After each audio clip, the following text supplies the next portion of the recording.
a almost twin to the Avenger car that Lee Austin built that Danny Sullivan drove, which, of course, is why I have the Invader and the Avenger. When we got our second car, we got a hold of Lee Austin, and I asked if he wouldn't mind if we used his name for our second car, and he said he was fine with that. So it's kind of nice to have kind of a old throwback to the sister cars of Lee Austin that he built that we have now. And of course, Danny has the 2 Chicago Rush jet cars now. Yeah, he's got the two Chicago Rush, and he does a great job back there. I've raced him before, and he's quick on the tree. I'll tell you that. I always thought I'm a young kid, and he's an older guy, but man, he's quick on them lights. And he's another one of those guys that I have not really run into any jet car guys that won't help you out if you need it. You call for advice, or you have a question, or and they're always usually willing to help. No. But Danny from Midwest there, you got that, and you've got you've got LZ there in Chicago with another Mateo car. That's one of the things we'd like to do, since I still have family back in the Chicagoland area. I keep trying to get a hold of anybody at Route 66 that'll answer a phone, or Great Lakes, or whatever else. I'd like to come back and have my families get to see us race one. But it's like it's everywhere. Everywhere you got people out here on the West Coast. The track's got their cars that they use. Midwest, they got the cars they use. East Coast, they got theirs. So it's kind of hard. There's a lot of cars out in the country now, and the racetracks are getting fewer and fewer. Do you know Dave Motter? Yeah, I know Dave Motter. I've known him since 92, 93. Back when he ran his funny car. He had that Dragon Hunter funny car. And now he's got that beautiful fire truck of his. Yeah. Man. Yeah, Shelly Thiegel's coming up the Great Lakes Dragway in July. Yay! That's awesome. Yay, yeah, she'll do good. I mean, she was screaming the other day, man. She had that cartoon. I think she ran a 51 or a 53 out here in Phoenix, which was pretty good for off the trailer, never running the track before. Yeah, she'll be here for the Night of Fire. That'd be great. And then you got at Great Lakes there, you got Mr. Brian Mitchell, right? Oh, yeah. Tough enough. Mr. Tough? Yeah. Yeah. Brian. Yeah, he's a great guy. All I've ever seen is on the internet and on, of course, the street outlaw things, which is just makes me laugh. It's funny as hell. But he does good things. I like watching him. Trying to get in call out Chief with the jet car and stuff. I think it'd be funny as hell to see that. Yeah. So you probably know Franny Pepler too, right? I know of her. I've never met her. Again, for a long time, it's the East Coast, West Coast kind of thing. We stayed pretty much on the West Coast for about 10 years. Didn't go back east too much. So, back in the early 70s or late 70s, early 80s, when we toured all the time, we'd go everywhere. I mean, one year we went everywhere from Nova Scotia to Hermosillo, Mexico, to Edmonton, Canada, down to Hollywood, Florida. So we hit pretty much all 48 states, 3 provinces of Canada, and 2 territories of Mexico. So it was my dad. He was really, I mean, he hauled it. He wanted it. He lived it. He dreamed it. It was a passion of his. And for the rest of us nowadays, right now, we can't afford to do it for a living. So we got to kind of schedule our vacation time to make sure we can do the long hauls and stuff like that. So it kind of limited us on where we went. Right. So now, Curt, tell us about the Invader jet dragster. Well, the Invader, she's a jet shop car built by Tommy O'Brien. Was originally one of the Lone Star Lightning cars that they had ran and campaigned in the early 90s. We bought the car in 94, 95, I think it was, around that time period. And we had not owned a jet car for about 4 or 5 years. We were just crewing for other people and that kind of stuff. And we went to a jet car show back in Tucson, and we saw spot, and I had my new wife with me and said, "Hey, we used to do this. This was fun." And, New wife? and the next thing you know, we're back buying a jet car. So we bought that car and completely went through it and started campaigning it. It's a J60 powered, 298-inch wheelbase jet car.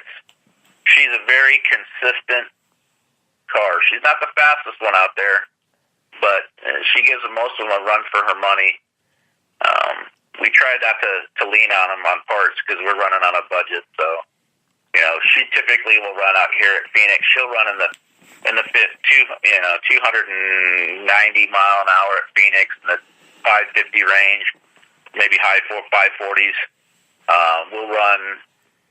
I ran 521 at 307 at Sacramento.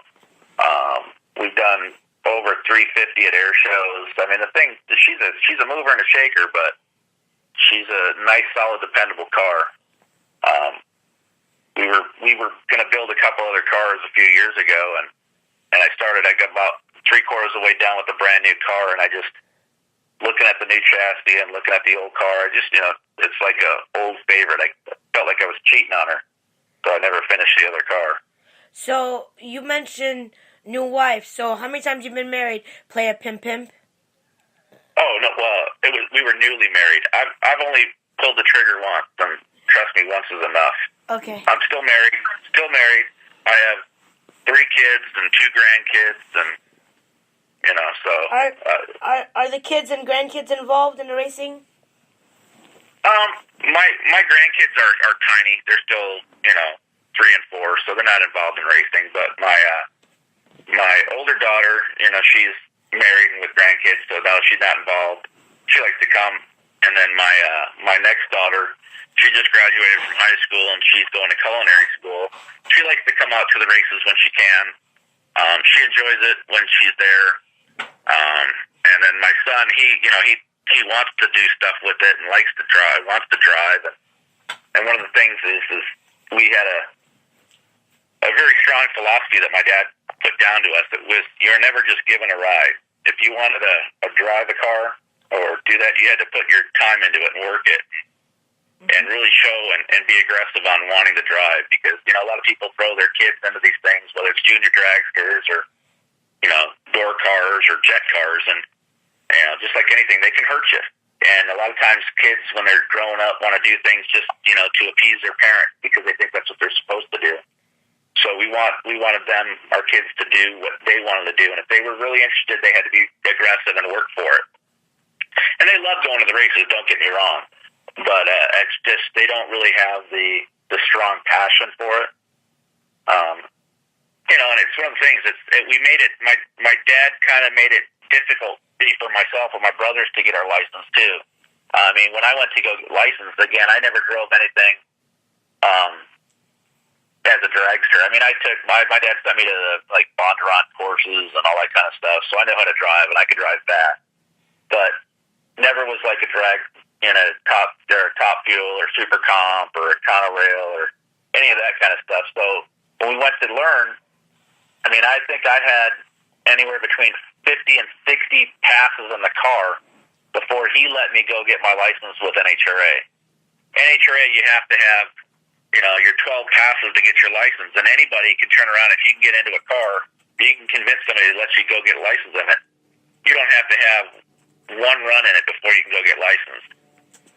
But my dad, he was like, you're going to get behind this thing, and this thing could take your life. They don't drive like regular piston cars. They don't react the same. They don't slow down the same. So you got to learn it. You got to understand how it works. So it took a lot of time and a lot of passes for me to convince him that I was ready to go get licensed. So I think it made me, a solid driver. At least I consider myself a solid driver. Will anybody else does? That's up to them. But I've never had anybody be afraid to pull up next to me. So now, what kind of fuel do you run the jet car on? We run diesel. And I know a lot of guys, they run all sorts of different stuff. Some guys will swear by kerosene, some guys swear by jet fuel, some guys, the big thing is The engines themselves will run on it pretty much anything. Kerosene and jet fuel runs a little bit cleaner, but you got more oil in the diesel, so you're going to get more smoke for your smoke show. Plus, with the oil in it, you're going to get more BTUs per burn. So, you're going to get a little bit more power.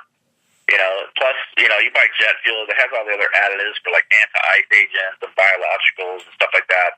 So you're going to pay $6-7 a gallon when I can go buy red dye diesel for like $2.20 a gallon right now, and diesel is like $3 a gallon. So I mean, it's one of those things. You could spend a lot of money on fuel, but why? It's not going to get you more horsepower. It's not going to make you go faster. So, but everybody's got their own philosophy on it. It's kind of like driving a car. A lot of guys, you'll see different guys when they stage and launch. You'll see some guys pour out the smoke before they launch. What their idea is, they're going to load the pipe full of fuel, and then when they ignite it, it's going to be an explosive launch off the starting line. Other guys think that you pour all that fuel in there, it's going to cool down the pipe, and it won't give you as fast as reaction time. Everybody's got their own little spin on things. Right. So now you said the quickest pass you made, and it was in the 290s? I was 307. I went 307 at a drag strip. I've done over 350 at an air show. So which track did you run that at? I ran 307 at Sacramento. What year was that? Probably 2002, 2003. I'd have to look back in my logbook. It was back when Gettle was running. I was racing against Gettle. And the funny thing about that was we felt a little vibration in the car, and we thought it was hurt. So we were kind of trying to take it easy. But the air was so good, and the tune was just so right. Even trying to take it easy, the car just squeaked it out. So, kind of like one of those funny things, that when she's about ready to die is when she's running the best. Yeah. So let me ask you this, Curt. How was it getting behind the wheel the first time in the Invader jet dragster? Driving the first time, it was interesting. It was I don't want to say it was scary, but you get a sense of you're nervous. You're nervous. Again, I'd been in a jet car before with the Jet Funny car, but with the body closing down around me, I got real claustrophobic. So in the dragster, it was nice. It was good. I could see everywhere. I had I didn't feel cramped in there. But it was learning how to do everything and making sure you didn't screw up, because the old man's watching every little thing you did. And so, I mean, I had lots and lots of starts in the car because, hell, I was 12, 13 years old starting the old J34 car. I just never drove it, So I had a lot of time in the seat starting it and idling it and doing that, but it was driving. And then, of course, my dad being the taskmaster that he was, I probably made 15, 20 engine-only passes before I even touched with the burner.